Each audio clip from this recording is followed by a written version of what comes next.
একাধিক সাহিত্য, এমনকি বর্তমানে ডকুমেন্টারি থেকে শুরু করে চলচ্চিত্র ও সিরিজ নির্মাণ করা হচ্ছে।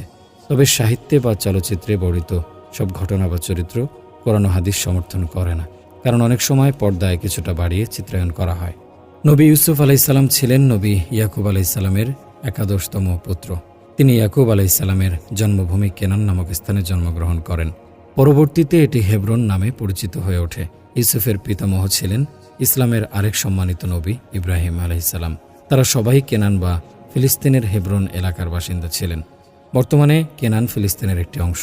ইয়াকুব আলাইসাল্লামের প্রথম স্ত্রী লাইয়া বিনতে লায়ানের গর্ভে জন্ম নেয় 10 পুত্র। লায়ের ছোট বোন রাহেলকে বিয়ে করেন ইয়াকুব আলাইসাল্লাম। তাদের ঘরে জন্ম নেন 2 পুত্র, ইউসুফ আলাইসাল্লাম এবং তার ছোট ভাই বেনিয়ামিন। একাধিক হাদিসের বর্ণনা থেকে জানা যায়, রাসূল পাক মুহাম্মদ সাল্লাল্লাহু আলাইহি সাল্লাম মেরাজের রাতে 3য় আসমানে ইউসুফ আলাইসাল্লামের সাক্ষাৎ লাভ